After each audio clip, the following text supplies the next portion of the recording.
Long before we heard George Floyd and Eric Gardner calling out that haunting phrase, "I can't breathe," James Mincey Jr. died in 1982 after Los Angeles police put him in a chokehold after a pursuit following a routine traffic stop. Mincey's death started a tumultuous decade, leading to Rodney King's beating by Los Angeles police, caught on tape, that sparked massive protests in 1992. Amid the country's current upheaval around issues of race and policing, tomorrow night ABC will present an encore presentation of John Ridley's critically acclaimed documentary, Let It Fall, which examines Mincey's death and other events in the decade preceding the 1992 LA uprising. Here's just a portion of that story as told by Mincey's girlfriend at the time and the officers involved in his death. I think it was March of '82. I'm in a pursuit of a James Mincey Jr. The way I heard this story, he was driving to his mom's house. One set of cops pulled him over. It was he'd been stopped by 2 other officers for a cracked windshield, and they gave him a ticket. And so he was continuing going to the mom's house. 5 minutes later, he's driving somewhere. There was another set of police there. And so they put the siren on him. So he's thinking we're the same cops that had stopped him before. He thought they was harassing him by then. It's not a fast pursuit. It's 45, 50 miles an hour. He was trying to continue to the mom's house. They always told us if you didn't feel safe, drive to where you feel safe. Because of the pursuit, now we have to handcuff him. I'd ran out of the car as he pulled up in the driveway, and I dropped my baton to grab him. And so he's coming toward me, and I spray him with tear gas. And he puts his hands to his face and says, "Out of my eyes." And I run up with my partner to grab him. He was trying to struggle to get the mace out of his face. I mean, he's real slippery, and he just pulls away from us, and he runs toward the house. And I think Mrs. Fowler, his mother, is taking pictures. She was trying to tell him that she wanted to help our son. And I rush up to him to grab him, and he shoves me away real hard, knocks me down. And all these people being under the influence of drugs and stuff, I've heard about it, about the PCP and how strong they are, and now I'm thinking this is my first encounter with one. And we're wrestling out there, standing up in a rose garden, and I'm trying to get him to put his hands behind his back so we can handcuff him. He won't let us do that. Finally, the backup officers arrive. He tells them, "Now, this is what we're going to do. We have to handcuff you behind your back." They cuffed his hand behind his back, well, tried to, but he wouldn't let them. He threw both those officers off that were holding him up. Because he was trying to get the stuff out of his face. So then Officer Cannon gets a carotid choke on him. Now, Lieutenant Rubio is on his hands and knees in the street looking at Mr. Mincey, who's has the carotid on him. He's saying, "No, don't let up. He's not out yet. He's not out yet." And as soon as we get those handcuffs on, I go to the hospital. I've timed it. It's under 60 seconds. He was taken in there, and at some point after that, they said he lost consciousness. They was going to keep him on the machine for 2 weeks just so we could say our goodbyes. But he was pretty much gone already. After a while, I started accepting that he wasn't going to come back. So I just had asked God to bless his soul and to take care of him. We didn't know why James Mincey Jr. died from a chokehold. When we get choked out in the academy every week, half the class gets choked out. Everybody knew how painful it was to get choked out. We didn't realize what that could do to somebody under the influence of drugs. And we also didn't know how to transport people. So we were having deaths from the chokehold, the bar arm chokehold. And we also had some deaths from transporting people from asphyxia. When we heard that his girlfriend was pregnant, supposedly with his baby, I don't know if I didn't add to any of the guilt. I don't know that there was necessarily guilt. It was just, to me, it was too bad it happened.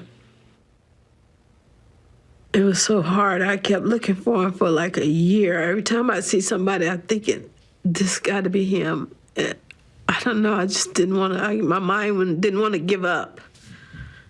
But I couldn't believe that happened so fast.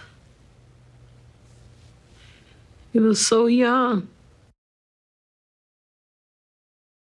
And James Mincey Jr.'s sisters Melrose and Vernine join us now. At first, I want to thank you for coming on the show. And I also want to just clarify, we heard police in that clip talking about your brother being under the influence of PCP, but the documentary notes that there was no evidence for that, correct? Correct. Yes. His toxicology came back clean. And where did the idea of PCP come from? Do you have any idea? There was a time during the altercation where my brother was sprayed in the face with pepper spray, and he was trying to raise his hands to rub his eyes. And from that, they said that he had superhuman strength, like PCP. And your brother's death obviously led to the LAPD banning chokeholds, but it wasn't until after the police chief at the time said that black people might be more likely to die from a chokehold than, quote, normal people. And 3 decades later, we all witnessed Eric Gardner die of a chokehold in New York City back in 2014. So how do you grapple with the fact that these sorts of deaths are still happening so many years after your brother lost his life? Well, I'll comment first. You know, it's very disheartening, and it grieves you, you know, deep in your soul when you lost a loved one, and you think that there'll be some good that may come from that, so that others won't have to suffer from that, because people don't realize that the implications are generational, you know, the type of psychological hurting that you have after something like that. And so it's very disheartening, and it's frightening as a mother and a grandmother that these kind of things are still going on, not just to young men, but also to young women as well. And we've seen, of course, protests and calls for change in policing time and time again after incidents of questionable police use of force. And some police departments and local governments are now discussing instituting some structural changes today. So does this time feel different to you?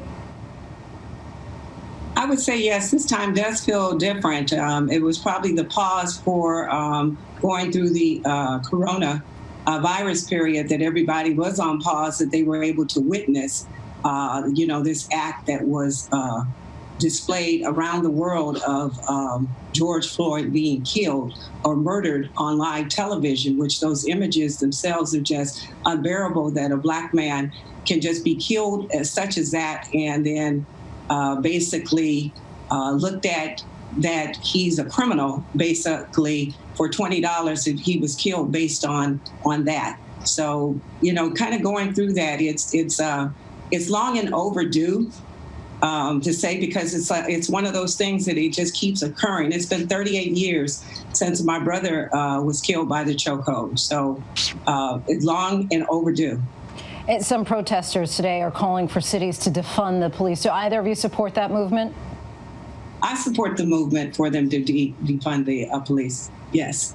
I would like to see a restructuring of the police department, and certainly a different kind of vetting for the officers that are hired. I do think a police force is necessary, but certainly we have a lot of people that are acting in the police that shouldn't be. Go ahead, I'm sorry. And I think it's services that there's other people that are more qualified that should be out there that are for care, that they could be providing, that would probably eliminate some of the death that we see every time a black person encounters a police. It ends up in them either being brutalized or even dead. And so just to clarify, when you say that you support defunding the police, you don't mean the abolishment of the police, just changing, I guess, some of the resources and where those are allocated? Most definitely. Correct. And as someone who's lived with the pain of your brother's death at the hands of police, what's your message to the families of Rayshard Brooks, of George Floyd, Breonna Taylor, and so many others? I think for us, we have a spiritual foundation, so that does help us because we have a source and a belief in God to give us some support. But certainly you have to support each other. You have to be honest with your communications with each other.